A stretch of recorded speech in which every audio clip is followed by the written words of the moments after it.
Hello mga ka-Jamets! Welcome back to our mini vlog. For this video, I want to share sa tanan, especially those nga ni-support o ni-share sa ilang blessings sa amo ang fundraising para sa mga affected areas dito sa northern part of Cebu. So yesterday, nahuman na kita og distribute ang mga relief goods nga among gi-prepare. So it was a very long but fulfilling day for all of us. We started our travel as early as 4 a.m. para lang maabot mi dito og sayo.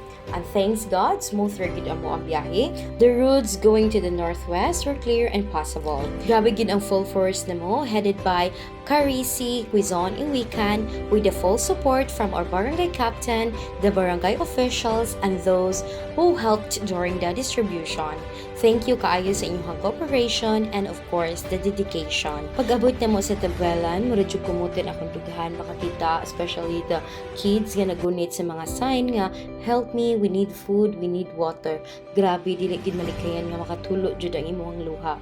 Some were staying outside under sa trapal because mahadlok sila mo adto silang balay kay basin ninyong mo collapse.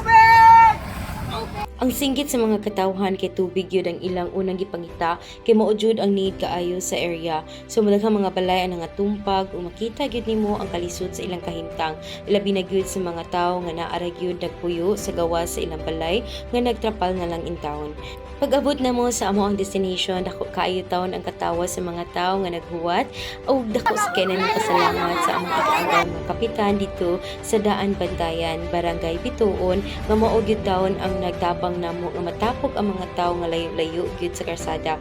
So everything went smoothly and we were able to distribute the goods without any problem. Nakatabang gyud mi sa tulo ka sitio sa Daan Bantayan ug sa Midillion, sharing what we could like tubig, bugas, dilata, noodles, packed lunch, sinina, habol, comforters. We also wanted to reach more areas punta but dili na gyud kaya sa among dala. Unta daghan pang mga individuals or groups nga moabot sa mga lugar nga wa pa gyud natabangi aron makadawat pa sila og hinabang.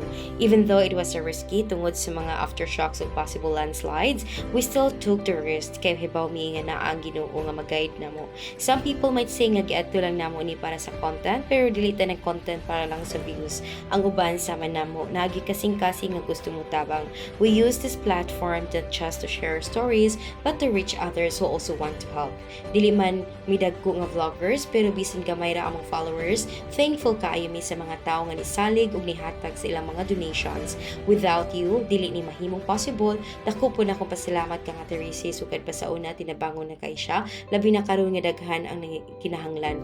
Thank you kaayo for using your platform and for your big heart to help others. Sa tanang mga naghatag, daghan kaayong salamat. Ginoo na gyud ang mabaws ninyong tanan.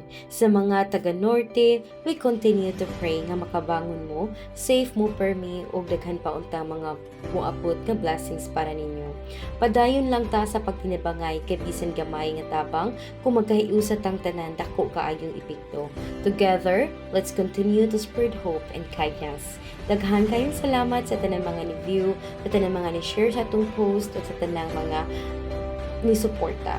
Din na lang ko to. Bye-bye!